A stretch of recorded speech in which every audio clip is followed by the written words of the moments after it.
이에 베드로는 옥에 갇혔고 교회는 그를 위하여 간절히 하나님께 기도하더라.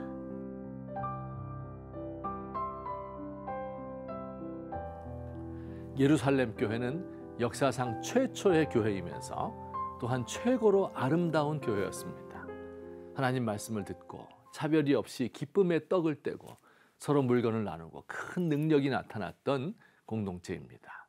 메시아의 통치가 눈으로 보여지는 지상천국이었습니다. 그러나 교회 밖 세계는 하나님 없는 아수라장 로마 제국입니다. 예루살렘 중심에 총독의 관저와 왕궁이 있고 그 옆에 로마의 콜로세움을 모방하여 새로 지은 큰 경기장이 있습니다. 검투사들이 서로를 죽이는 살인 경기를 하고 마차 경주가 열려 예루살렘 사람들의 마음을 빼앗았습니다. 그 주변에는 로마의 신들을 섬기는 신전이 즐비하고 신전 주위에 매음굴과 도박장이 들어 있습니다. 예루살렘 높은 곳에 성전이 있는데 말만 성전이지 그 안에서 행해지고 있는 것은 백성의 고혈을 빨아먹는 강도질이었습니다. 악한 로마 제국이 이제 막 시작된 작은 교회를 박멸하려 합니다. 헤롯 아그리파 1세가 예수님의 제자 야고보를 죽였고 베드로를 옥에 가두었습니다. 며칠 후면 베드로마저 죽일 것이고 대규모의 박해가 벌어질 것입니다. 만일 예루살렘 교회가 또다시 지도자를 잃게 되면 교회가 무너질지도 모릅니다. 하나님이 세상을 다스린다고 하는데 하나님은 보이지 않고 악인들의 통치가 성행하고 있습니다. 이런 때 어떻게 하나님을 믿을 수 있겠습니까? 하나님의 다스림을 어떻게 볼 수 있겠습니까? 베드로는 옥에 갇혔고 교회는 그를 위하여 간절히 하나님께 기도하더라.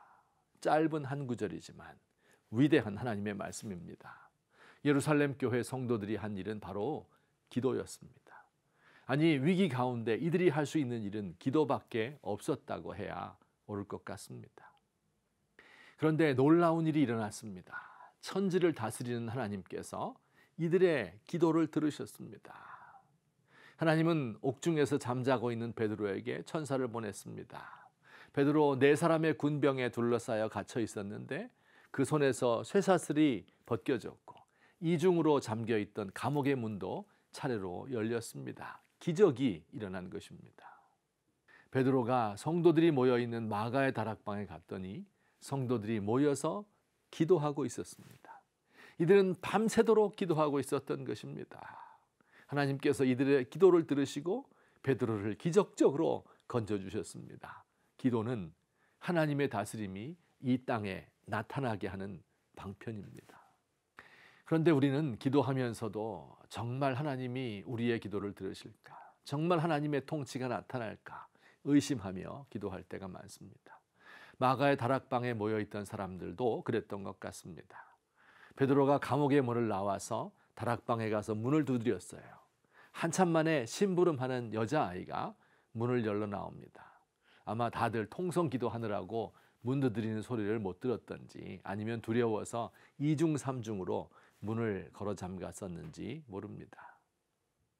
이 아이는 베드로의 음성을 듣고 너무 놀라고 기뻤습니다. 문을 여는 것도 잊어버리고 달려들어가서 기도하고 있는 사람들에게 소리를 질렀습니다. 베드로님이 오셔서 대문 밖에 서 계셔요. 얼른 나와보세요. 사람들이 말합니다. 네가 미쳤구나. 아니에요. 정말이라니까요. 한참 실랑이를 합니다. 그러면 그의 천사가 왔나 보구나. 이들은 베드로의 혼백이 찾아왔다고 생각했습니다. 베드로를 살려달라고 그렇게 간절히 기도하였는데 막상 베드로가 살아서 왔지만 믿지 못합니다. 기도하던 이 성도들은 아주 작은 믿음밖에는 소유하지 않았습니다. 기도한 것이 이루어지니까 정말 당황했습니다.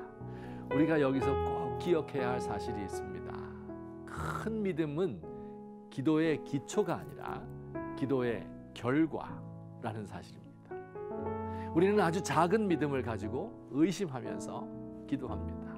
그러면 하나님이 우리의 연약한 기도를 사용하셔서 큰 일을 이루시고 우리의 믿음을 있게 만들어 주십니다.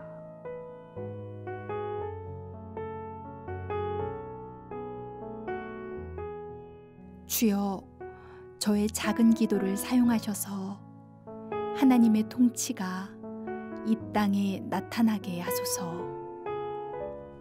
그러나 눈을 감으면 하나님이 저와 함께 계시지만 눈을 뜨고 밖으로 나가면 하나님이 없이도 잘 돌아가는 세상입니다. 아주 작은 믿음밖에 없어 늘 의심하며 하나님께 간구합니다.